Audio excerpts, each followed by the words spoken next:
भाइयों बहनों नमस्कार। All India anganwadi news channel में आपका स्वागत है। चैनल से जुड़ने के लिए नीचे दिख रहे रेड कलर के सब्सक्राइब बटन पर आपको सबसे पहले क्लिक करना है। फिर साइड में एक नोटिफिकेशन बेल यानी घंटी बन के आएगी, उस पर जब आप दबाएंगे तो 3 घंटी आपको दिखेंगी, जिनमें सबसे ऊपर आल वाली घंटी आप लोगों को दबा लेनी है। सभी आंगनबाड़ी सेविका सहायिका मिनी बहनों का आज के इस वीडियो में स्वागत है। बहनों, वीडियो को पूरा जरूर देखना। इस वीडियो में बहुत सी जानकारी लगी है। उम्मीद करूंगा कि आप सबको वीडियो पसंद भी आए और लाइक कर देना, शेयर कर देना। साथ ही साथ जो बहनें चैनल से ना जुड़ी हो वो चैनल को सब्सक्राइब कर लेना। तो सबसे पहले तो आपको यह बता दें कि उत्तर प्रदेश में आंगनबाड़ी बहनों, आप सबकी जो आवाज है उसको आपके जो पूर्व उप मुख्यमंत्री रह चुके दिनेश शर्मा जी हैं, उनसे जो है यहां पर आपकी समस्याओं को बताया गया है। और देखते हैं कि वहां पर कौन कौन सी वो समस्याएं हैं जो कि उनके सामने रखी गई हैं। ये उत्तर प्रदेश राज्य आंगनबाड़ी कर्मचारी संघ की तरफ से ये यहां पर उनको माननीय श्री दिनेश शर्मा जी को जो है, जो कि पूर्व उत्तर प्रदेश के उप मुख्यमंत्री रह चुके हैं, उनको वहां पर बुलाया गया था और सम्मान भी उनका किया गया। और बाकी देखते हैं कि बहनों की समस्याओं को आखिर आदेश में भर करके क्या उन तक पहुंचाया गया है। तो ये रहा वो लेटर जिसमें लिखा है माननीय मुख्यमंत्री उत्तर प्रदेश सरकार लखनऊ और माननीय श्री दिनेश शर्मा जी पूर्व उत्तर प्रदेश के उप मुख्यमंत्री। तो आप देख रहे हैं कि यहां पर ये उत्तर प्रदेश सरकार को भी भेजा गया और इनको भी भेजा गया है, जिसमें आप देख रहे हो लिखा गया है कि समस्याओं में कि यहां पर जो है हमारी जो मांगे हैं उनको पूरा करने की कृपा करें। मांगों में है कि इस भीषण महंगाई को देखते हुए कार्यकर्ती बहनें और मिनी बहनें और सहायिका बहनें, इनके मानदेय में वृद्धि की जाए, यानी कि आंगनबाड़ी सहायिका और मिनी बहनों का मानदेय बढ़ाया जाए। साथ ही साथ और एक है कि सेविकाओं के सभी रिक्त पदों पर मात्र जो है पात्र कार्यकर्तियों की पदोन्नति भी की जाए, तो आंगनबाड़ी बहनों का प्रमोशन भी किया जाए, इसकी भी मांग रखी गई है। और एक यह जो है यहां पर मांग रखी गई है कि उत्तर प्रदेश में भी पश्चिम बंगाल सरकार की तर्ज पर आंगनबाड़ी बहनें, मिनी बहनें और सहायिका बहनें, इनको 62 साल की सेवा रिटायरमेंट के समय जो है उनको 62 से हटा करके 65 वर्ष सेवा समाप्ति का रिटायरमेंट का उम्र किया जाए। यानी जो 62 में बहनें रिटायर हो रही हैं उसको ना करके 65 में किया जाए, ऐसी मांग रखी गई है। और तो और इन्होंने कहा है कि सेवा समाप्ति के समय उन्हें जीवन यापन करने के लिए 5 लाख रुपए का मुआवजा भी सरकार की तरफ से दिया जाए। तो इसको मुआवजा नहीं कहते हैं, ये एक तरह से एक मुक्त जो है धनराशि होती है फंड स्वरूप, तो यहां पर वो दिया जाए। मुआवजा दिया जाता है किसी चीज की जो है क्षति हो जाए तो उसकी पूर्ति करने के लिए, वो मुआवजा कहते हैं। अब यहां पर देखो चौथा है, इसमें देखो लिखा भी थोड़ा गलत है। हर एक जो है समस्या यानी बिंदु को शुरू करने के पहले लिखा गया यह है कि कार्यकर्तियों, सब में लिखा यह है कि कार्यकर्तियों। पढ़ने में थोड़ा ये अजीब लगेगा, पूरा जो है पूरा फ्लो नहीं बनता इन चीजों का। लिखा है कि आंगनबाड़ी मिनी और सहायिका, इनके सभी रिक्त पदों पर शीघ्र भर्ती की जाए और भर्ती ना होने के कारण रिक्त केंद्रों का संचालन पास की कार्यकर्ती बहनों को दिया जाए और केंद्रों का संचालन करने में बहुत कठिनाई होती है। साथ ही साथ कार्यकर्ती बहनें, सहायिका बहनें, इनकी सेवा अवधि के समय अगर डेथ हो जाती है तो उनके परिवार के जो आश्रित लोग हैं उनमें किसी को जो है योग्यता के अनुसार तत्काल नियुक्त किया जाए, यानी अनुकंपा का लाभ दिया जाए और उन्हें 5 लाख रुपए का मुआवजा दिया जाए। इस तरह से यहां पर ये सब चीजें मांगो स्वरूप जो है भर करके ये वहां पर सरकार को भेजा गया। फिलहाल के लिए अभी हमारे पास जब तक आया है तब तक इसमें डेट यहां पर पड़ी हुई नहीं दिखाई दे रही है, तो आगे उन्होंने डाला होगा, फिर शायद आगे भेजा होगा। 3 मांगे और हैं इसमें, आप देख सकते हैं कि जनपद बलिया की बाल विकास परियोजना में कार्य करने वाली सुपरवाइजर अपने इसी गृह जनपद में 1 दशक से भी अधिक समय से तैनात रह करके आंगनबाड़ी बहनों का शोषण और उत्पीड़न कर रही हैं और यहां पर सुपरवाइजर की जांच कराओ और दूरस्थ जनपदों में उनका ट्रांसफर करो, यानी स्थानांतरण करो। अब देखो अगला इनका भी मांग है कि संघ के पदाधिकारी के साथ में प्रदेश स्तर पर निदेशक बाल विकास और जिले स्तर पर जिला कार्यक्रम अधिकारी के साथ कार्यकर्तियों की समस्याओं के समाधान के लिए मासिक बैठक कराई जाए। और इस तरह की बैठकें पहले होती थी परंतु अब यह बैठकें नहीं हो रही हैं। पुनः बैठक करने का आदेश निदेशक महोदय के स्तर से जारी किया जाए और आंगनबाड़ी केंद्र में बंटने वाले टीएचआर के तहत जो है यहां पर शायद कुछ लिखा गया है, मध्याह्न को या पता नहीं क्या है, उनको कार्यकर्तियों को देकर के वितरित किया जाए। तो यहां पर साफ दिख ही नहीं रहा कि क्या यहां पर लिखा गया। तो रमेश प्रकाश राव जी संस्थापक जो है और अध्यक्ष भी हैं जिले से, तो यहां पर उनके स्तर से लेटर आया है जो कि आपने देखा देखा तो मांगे अच्छी लिखी गई हैं और बढ़िया मुद्दों को लेकर के आप सबकी आवाज लगाई गई है, लेकिन वही चीजें हैं, प्रयास बार बार होते हैं, लेकिन करना धरना सरकार को है और सरकारें क्या करती हैं वो तो आप सब पहले से जानते हो। न जाने कितनी बार भाजपा सरकार ने बहनों को जो कहा है वो किया नहीं है, बस इसी वजह से जो है बहनों का भरोसा अब वो नहीं रहा कि सरकार बार बार कुछ कहती रहे और बहनें उसको मानती रहे। खैर, यूनियन का कर्तव्य है सम्मान करना और सम्मान किया जाता है जब भी कोई आता है अपने जिले में, तो वो एक अलग है जो कि शिष्टाचार को दर्शाता है। लेकिन हमारी सरकारें इन चीजों के प्रति थोड़ा अपना रवैया ठीक नहीं रखती हैं। जैसे अगर उत्तर प्रदेश सरकार ने मानदेय सम्मानजनक देने का वादा किया था तो उसको पूरा कर देना चाहिए था। उन्होंने वो 5 साल गुजारे और इस वाली पंचवर्षीय में भी कई साल गुजर रहे हैं, लेकिन सम्मानजनक मानदेय नहीं मिला। और तो और 1500 रुपया जो बढ़ाया भी गया वो भी बहनों को भुगतान कितने सालों तक नहीं हुआ, अब हो भी रहा है, उसमें भी शर्तें लगी हैं, वो भी हर बहन को पास जो पैसा पहुंच भी नहीं रहा। तो ये तमाम तरह से जो भी आप देख रहे हो, ये और तो और 62 वर्ष में जो बहनों को रिटायर किया गया है 50-50 हजार की संख्या में, वो भी खाली हाथ कर दिया गया। ऐसे कई मुद्दे हैं, एक आध नहीं है। प्रमोशन 2017 से चल रहा है, उसको भी ये सरकार और ये विभाग मिलकर के पूरा नहीं करवा पाए हैं, बहुत साल बीत गए हैं। आंगनबाड़ी में भर्तियों को लेकर के आवेदन 2 महीने में जो अभी कह रहे थे भर्ती पूरी प्रक्रिया करवा लेंगे, 2 महीना भी बीतने को है, उसमें भी कुछ नहीं हुआ। और उसके पहले भी न जाने कितनी बार, एक बार और आवेदन पिछले साल लिए गए, उस पर भी कुछ नहीं हुआ। तो कुल मिलाकर के कुछ भी आगे अच्छा आज तक नहीं हुआ। एक नहीं, ऐसे 20 मैटर में आपको बता दूंगा और आप सब वैसे भी जानते हैं क्योंकि आप ऑल इंडिया परिवार के जो है सदस्य हैं, आप सबको सच्चाइयां पता है। लेकिन वही चीजें कुल मिलाकर के रह जाती हैं। सब कोई प्रयास अपने अपने स्तर से कर रहा है, लेकिन सरकारें आखिर नहीं जग रही हैं और बहनों को बार बार जो है अपने आप को छलावा जैसा महसूस कर रही हैं। आगे ले चलते हैं, आपको बिहार राज्य के बारे में भी जानकारी देते हैं। किरण यादव बहन है, सीतामढ़ी जिले से आती हैं, बिहार में भी यहां पर बैठक की गई है और बैठक की बिहार से एक आप तस्वीर देख रहे हैं। अब आगे आपको ले चलते हैं, बिहार में बैठक में क्या हुआ।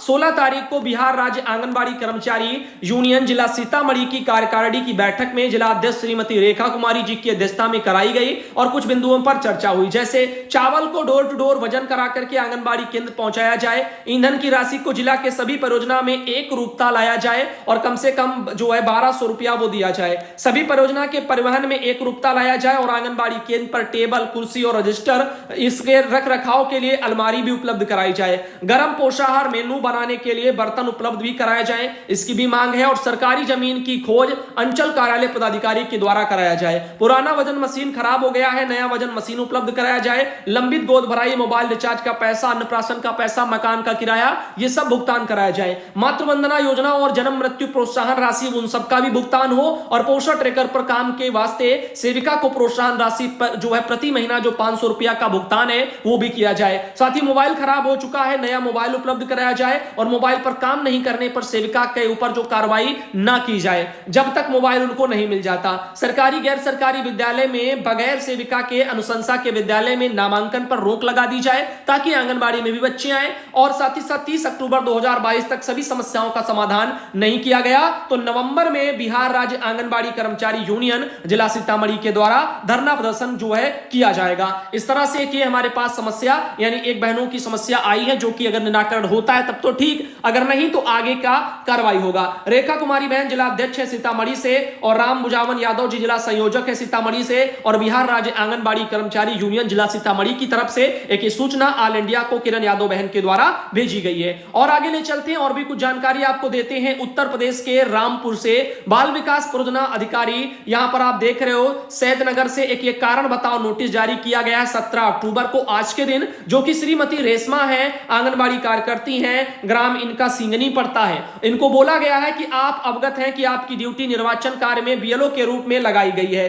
तथा जो है वर्तमान में भारत निर्वाचन आयोग के निर्देशानुसार आप द्वारा अपने मतदेय स्थल पर घर घर जाकर के मतदाताओं से आधार नंबर प्राप्त करके गरुड़ ऐप के माध्यम से ऑफलाइन जो यानी ऑनलाइन लिंक किया जाना है। किंतु उप जिलाधिकारी महोदय तहसील टांडा द्वारा पत्रांक दिया गया है 6 अक्टूबर के द्वारा अवगत कराया गया कि आप द्वारा उपरोक्त कार्य में घोर लापरवाही बरती जा रही है और आपके संबंधित बूथ पर वर्तमान में 570 मतदाता आधार ऑनलाइन लिंक किए जाने हेतु शेष हैं और आपको निर्देश किया जाता है कि आगामी 2 दिवस के अंदर अपना काम अवश्य प्रोसेस पूर्ण कर लें और अपनी आख्या स्पष्टीकरण दिनांक 18 अक्टूबर यानी कल प्रत्येक दशा में प्रस्तुत करें। अन्यथा की स्थिति में आपकी मानदेय सेवा बाधित करते हुए सेवा समाप्ति की कार्रवाई प्रस्तावित कर दी जाएगी, जिसका पूर्ण उत्तरदायित्व तो आपका होगा। तो देख रहे हैं सीधा सीधा जो लेटर आता है वो सीधा इस तरह से यहां पर सेवा समाप्ति का ही डायरेक्ट लेटर निकलता है। शायद बस एक ही ऐसा विभाग है जहां पर ये कार्रवाइयां इतने जो है यहां पर जो है आप समझ सकते हो कि एक्टिव होकर के अधिकारी करते हैं। वहीं हमारे विभाग में न जाने ऐसे कितने काम हैं जो अधिकारियों के लेवल से पेंडिंग में पड़े हैं, जिन पर वो खुद कोई कार्रवाई नहीं कर पा रहे हैं। ऐसे मामलों पर न कोई अधिकारी के ऊपर गाज गिरती है, न कोई उनके लिए कारण बताओ नोटिस आते हैं, न ही उनकी कोई मानदेय सेवा समाप्त करता है, क्योंकि वो ठहरे कर्मचारी और ये ठहरी समाज सेविका। तो समाज सेवी पर ही सारे इस तरह से जो है ये हथकंडे अपनाए जाते हैं। तो आप देख रहे हैं यहां पर आंगनबाड़ी प्रमोशन का ही मुद्दा ले लो, 2017 से प्रक्रिया चल रही है। आखिर क्यों सभी जिलों में इस प्रक्रिया को आगे नहीं बढ़ाया गया? क्यों जो है नई भर्तियां निकाल दी गई सुपरवाइजर की और भी आंगनबाड़ी को प्रमोशन नहीं दिया गया? तो ये सब नियमों का उल्लंघन ही तो किया जा रहा है। तो उसको ना करके ये सब हो रहा है, इसके लिए कौन जिम्मेदार है? आंगनबाड़ी भर्तियां गवर्नमेंट कहती है 2 महीने में पूरी करवा लेंगे। 1.5 महीना पहले जो है पोस्ट किया था, अब 2 महीना होने को है, वो भी कुछ नहीं हुआ। 1 साल पहले भी जो है भर्तियां कराई गई, आवेदन लिए गए, उसको भी पूरा नहीं किया। तो कोई काम यहां पर ढंग से पूरे नहीं हो पा रहे। लेकिन हां, रिटायरमेंट के जरूर जो है काम पूरे होते हैं। नौकरी छीननी हो तो बहुत जल्दी से हो जाएगा, किसी का सेवा समाप्ति करना हो तो हो जाएगा। ऐसे में ये कार्रवाइयों वाले मैटरों पर ज्यादा दिलचस्पी ली जाती, वो भी किस पर? जो छोटे कर्मचारियों के ऊपर। बड़े के लिए कोई कुछ नहीं कह पाता। अब ये सीता बहनें सीतापुर से आती हैं, जिनके द्वारा एक ये देखो अखबार का कटिंग भेजा गया। पीलीभीत से एक मैटर आया है कि अभ्यर्थी की कार ट्रक से टकराई, सीतापुर की युवती की वहां पर डेथ हो गई। और ये पीलीभीत में सकरिया पुल के पास हुआ हादसा, 4 घायलों में 3 लखीमपुर के वहां पर जो है जानने में मिले हैं। तो ऐसे में आप देख सकते हो जो पेट का परीक्षा देने गए थे वही वाले सब अभ्यर्थी हैं। इनके लेकर के कई ऐसे हमारे पास आर्टिकल बराबर आ रहे हैं, जिनमें कुछ सुबह भी हमने दिखाए। अब देखो एक ये मैटर ज्योत्सना बहन जो श्रीवास्तव गोंडा से आती हैं, इन्होंने एक आर्टिकल भेजा कि पीटी देकर लौटे छात्र ने फांसी लगा करके जान दे दी। तो ये प्रयागराज का मैटर है। आजमगढ़ का युवक गोविंदपुर में रहता था किराए पर, रविवार को लखनऊ से परीक्षा देकर के लौटा था छात्र और बाद में ये सब किया। अब कई कारण हो सकते हैं, काफी लोगों का तो आप लोगों को पता है एग्जाम ही छूट गया। 17 लाख बच्चों ने परीक्षा छोड़ी है। अब किसी ने शौक में छोड़ी नहीं है, मजबूरी में छोड़ी है। बहुत सी बेटियों ने छोड़ी है क्योंकि उनके सेंटर 200-200 किलोमीटर, 300-300 किलोमीटर, 400-400 किलोमीटर दूर तक लगाए गए हैं। और सरकार कहती है कि हमने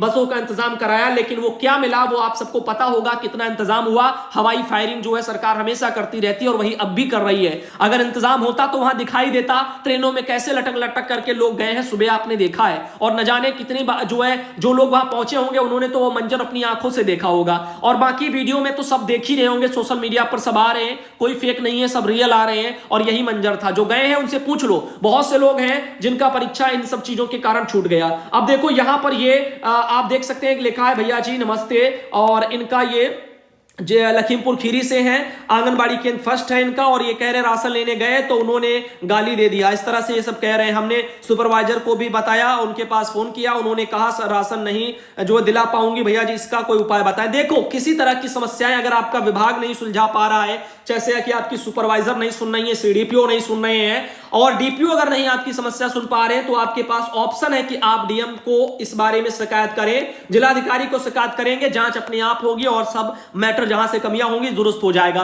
बशर्ते आप अपनी जगह पर सही हो, आपके लाभार्थी अपनी जगह पर होंगे और सब आपके फेवर में होंगे। अगर आपके अधिकारी आपका शोषण कर रहे हैं तो, लेकिन अगर कमियां कहीं बाद में इधर उधर भी होंगी तो फिर दिक्कतें होंगी। तो आपके पास ऑप्शन है, आप डीएम कार्यालय में इसकी शिकायत दे सकती हैं।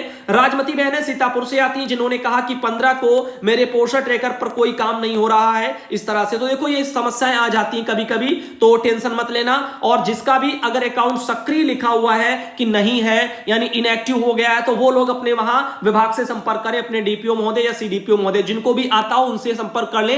डीपीओ के स्तर से ये चीजें समाधान हो जाएगा। और देखो यहां पर परसंदी बहनें बुलंदशहर से आती हैं, जिनके द्वारा ये हमारे पास जो है बाल पिटारे को लेकर के वीडियो भेजा गया, कुछ ये लिस्ट भेजी गई, जैसे कि लॉगिन आईडी पासवर्ड वगैरह है, बाल पिटारा ऐप, परवरिश का पिटारा, इस तरह से मॉड्यूल के लिए। तो परवरिश का पिटारा वाला एक जो मॉड्यूल है उसके लिए आईडी पासवर्ड आपको परियोजना कार्यालय से दे दिए जाएंगे। बाकी नया खाता बनाने के लिए हमने दोपहर में वीडियो दे दिया था, उम्मीद है आपने देखा होगा।